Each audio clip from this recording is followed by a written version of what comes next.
I'm Phil Gale. Welcome to The Day. It's been 6 months since the United States and Israel declared war on Iran. What began as a little excursion for Donald Trump has become a liability for his administration, with no clear way out of the deadlock in the Strait of Hormuz. Diplomacy has stalled and the 60-day deadline for a peace deal has expired. Even the might of the US military has failed to subdue Iran, with officials in Tehran declaring this week that they are shifting to a fully offensive military posture. Now the US president says he wants to open a new front to try and force Tehran to capitulate, an all-out assault on Iran's economy. As usual, his post on social media was strident but provided few details. It announced in all caps that what he called the most crushing economic operation ever taken against any country, and promised, in lowercase, economic warfare on an unprecedented scale. He also threatened what he called tremendous economic consequences for any country or business providing Iran with any type of lifeline. This, the president proclaimed, would be an economic D-Day, and he called on all of the US's allies to stand with America to isolate and defeat what he called the Iran threat.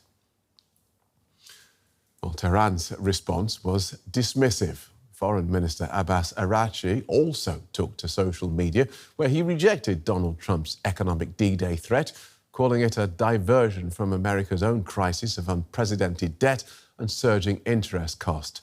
Mr. Araghchi went on to say that doubling down on failed US policies would only bring further defeat and stir hostility amongst Iranians. Maliki is a senior fellow with the Foundation for Defense of Democracies. He formerly worked at the US Treasury Department, where he played a leading role in devising a sanctions strategy against the Iranian regime. Welcome back to The Day. How seriously are you taking the president's threats of economic warfare on an unprecedented scale against Iran? Well, thanks for having me. I would take it seriously. I think countries, jurisdictions, companies that have any type of trade with Iran outside Iran, they should be taking it seriously.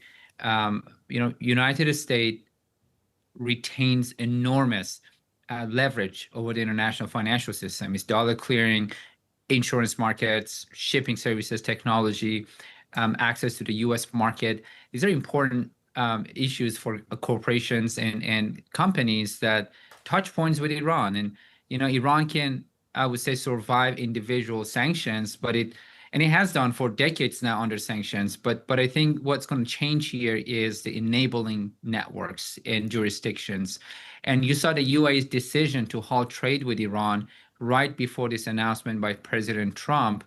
That's almost very important. That shows that the diplomatic engagements by this administration is being fruitful, and you have some of these countries that are being affected by Iran's escalation and the closure of the Strait of Hormuz, making the decision that they need to join the U.S. and others to put pressure on Iran to be serious about talks, or bringing Iran to the point of facing domestic economic collapse to the point that they would change their behavior.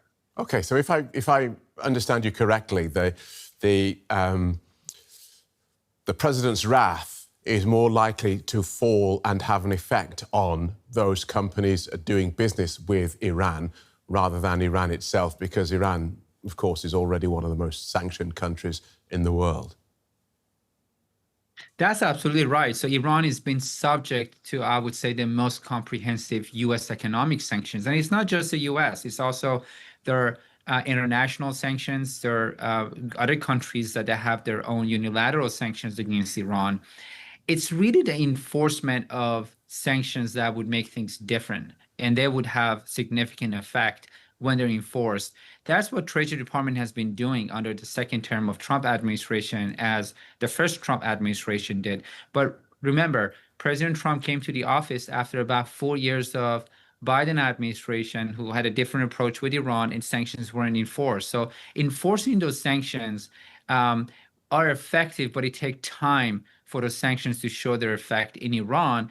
And what President Trump is doing here and his administration is to get some of these jurisdictions to enforce sanctions domestically, such as what UAE did. And that's going to have a very quick turn effect on Iran because it would really cut off on Iran's ongoing trade, some of which is already affected by the US naval blockade.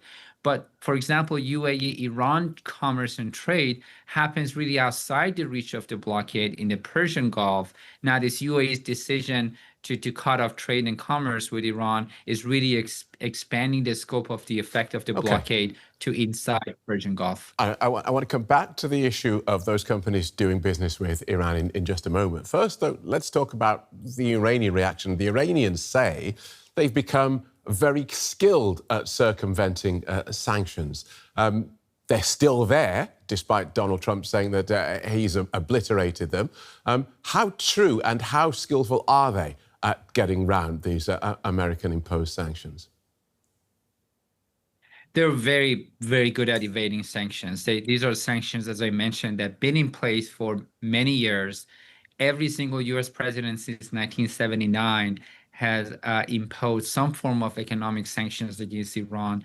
For example, when it comes to oil, they rely on shadow fleet, ship-to-ship transfers, spoof locations, changing ownership.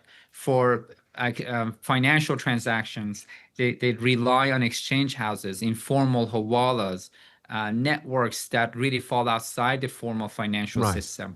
They've been doing it for many years, but I think what's changing here right now is the enforcement of secondary sanctions, but also diplomatic engagements that would push some of these jurisdictions to domestically go after these networks that Iran uses to bypass sanctions.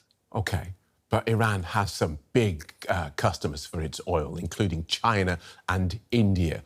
Do you expect them to fall in line with Donald Trump's edict if it does actually come to anything? And that's where the challenge is. India, I think I don't know if they're actually still purchasing oil from Iran, but China has been purchasing over 90% of Iran's oil. Now, the U.S. naval blockade has really affected the flow of oil out of Iran. It arguably is down to zero, the oil that is leaving the Persian Gulf out of Iran's Khark Island. However, Iran has a significant amount of oil that it has already moved out of the Persian Gulf prior to the blockade and when the blockade was paused. And that oil is sitting in international waters. And the Chinese small refineries, teapot refineries, are purchasing that oil. It used to be about 1.5 to 2 million barrels a day that they were purchasing. I've seen reports that has dropped because U.S. Treasury Department sanctioned some of these teapot refineries. Now, the Chinese government might not be fully on board with U.S. economic sanctions against Iran, but the private sector in China, they still want to have access to U.S. dollar accounts. They still want to trade with U.S. and Western companies. So they'll take their own decisions when it comes to compliance with sanctions. And I've seen that actually changing kind of some of the effect on the ground in China. Except that we have seen that China won't stand for this sort of bullying. We've seen President Trump impose his tariffs and China say, well, we can play that game as well. So he starts tackling or targeting big Chinese companies. Beijing's not going to just sit back and let that happen. No, and I think we're reaching that point now. When it comes to Iran, let's not forget we're talking about Iran here, and there are two lifelines, economic lifelines that Iran has. One is UAE, one is China. UAE, apparently, reportedly, they're cutting off ties with Iran. That's going to have very significant effect very quickly. China is the buyer of oil and generates revenue for Iran, but U.S. economic sanctions have really made it very hard for Iran to repatriate the revenue from China. So, but here's another thing with China. China is actually being affected, their economy being affected by the closure of the Strait of Hormuz. So they might make some decisions that would be aligned with President Trump's approach with Iran. I'm hoping that would be the case, that they would use diplomatic influence they have with Iran to pressure the Iranian regime to stop escalating and maybe coming back to the table to negotiate. However, at the same time, you're right. I mean, China has posed a challenge to President Trump, not just on Iran front, but also on Russia front. Let's finish with Iran's ability to withstand this? The country is in crisis, soaring inflation, international isolation, unemployment, infrastructure damage, and of course the US blockade. How much more can it take? Well, Iran's economy, as you said, has already absorbed enormous pressure. I mean, looking at the inflation rate, unemployment rate, the domestic production capacity has dropped. But let's just focus on the government, because we're dealing with the government here in this case, a government that is controlling the state of economy very closely. They have about 40% of their revenue coming from oil, about 60% from taxation. We have the central bank governor in Iran and Iran's president both coming out acknowledging that those sources of revenue have been completely degraded or disrupted. So when time comes and regime is going to have to pay salaries and pay for its operation, it's going to face some significant challenges because domestic production has dropped significantly. So that's going to affect their taxation. They had to shut down the internet when they had the uprising in Iran. That really affected their e-commerce. So that's going to affect their taxation or tax revenue. And oil they can't sell. A central bank governor in Iran said they're selling no oil right now. That's going to have another effect on their revenue generation. So what I'm saying is going to be a determining factor is when the government of Iran is going to face this difficult decision of choosing between paying government salaries and RGC and fighter salary versus engaging in talks with the US and buying themselves some time through some form of relief. That's a fascinating analysis, and we thank you for it. Maliki from the Foundation for Defence of Democracies. Thanks.